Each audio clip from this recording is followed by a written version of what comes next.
जय गुरु राम साक्षी दीदी। जय जिनेंद्र पिंकी। और आज ये कौन आया तुम्हारे साथ? दीदी ये मेरी फ्रेंड चिंकी है। जय गुरु राम दीदी।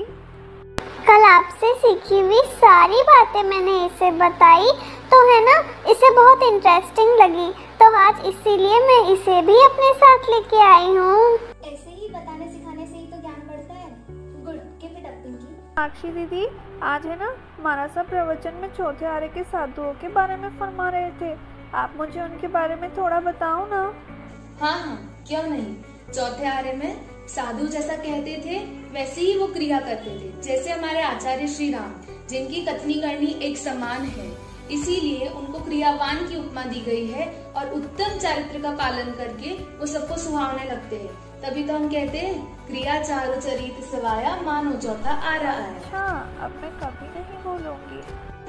अब चलते हैं हमारी गाथा 22 पर। पिंकी जरा गाथा सुनाओ। जी दीदी। उपधि अल्प मिथा वीराया, अतिशय धारी अद्भुत माया। अरे, इस पिंकी का दिमाग तो बिरबल से भी तेज है। और सिर्फ पिंकी ही नहीं, अपने संग के बच्चे बच्चे को रामेश चालीसा आनी ही चाहिए।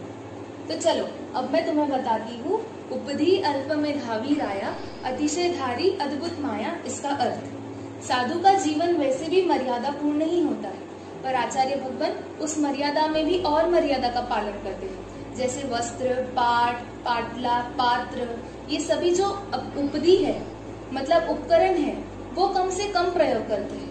और जिस तरह मेधावी राया मतलब एक बुद्धिमान राजा जैसे अपनी प्रजा का ध्यान रखता है, उसी तरह आचार्य भगवान भी अपने संग का ख्याल रखते हैं। ऐसे अतिशय को धारण करने वाले और अद्भुत चमत्कार के धनी हैं आचार्य भगवान।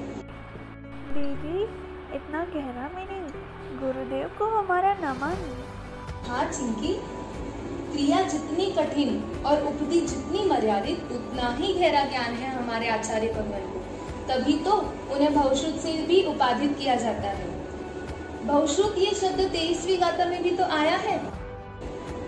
बहुश्रुत मतलब आगम का सूत्र रूप ज्ञान, अर्थ रूप ज्ञान और दोनों भी सूत्र अर्थ रूप ज्ञान होना।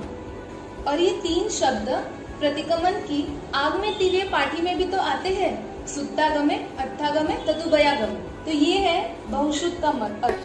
साक्षी दीदी, युक्ति शक्ति अपनी नई एक्टिविटी ला रहा है, रोम रोम में राम, जो रामेश चालीसा पर बेस्ड ऑनलाइन कॉन्टेस्ट है संडे को। अच्छा, रोम रोम से मुझे 28वीं गाथा भी याद आ गई। वो कैसे दीदी? रोम रोम का मतलब है शरीर के भीतर तक गुरुवर के प्रति हमारी श्रद्धा बसी हुई है। तभी तो घट घट ज्ञान प्रदीप जलाए, तत्व ग्रंथि को खोल बताए। घट का मतलब है आत्मा। तो गुरुवर के सानिध्य में जो भी आता है, गुरुवर उन्हें डीप में सिखाने की चेष्टा रखते हैं, डीप नॉलेज देने की चेष्टा रखते हैं। तभी तो तुमने वो प्रार्थना सुनी होगी, जय बोलो महावीर स्वामी की, घट घट के अंतर्यामी की जय बोलो। और गुरुवर का कहना ये भी है कि हर एक श्रावक श्राविका को 9 तत्व का ज्ञान तो होना ही चाहिए। खुद गुरुवर भी 9 तत्व को बहुत डीप में जानते हैं और चाहते हैं कि सभी को इसका ज्ञान होना चाहिए। 9 तत्व ही सारे ज्ञान का बेसिक है। हमें तो लगता है कि बस आपके पास बैठकर गुरु राम के विषय में और सुने और अपने जीवन में उतारें।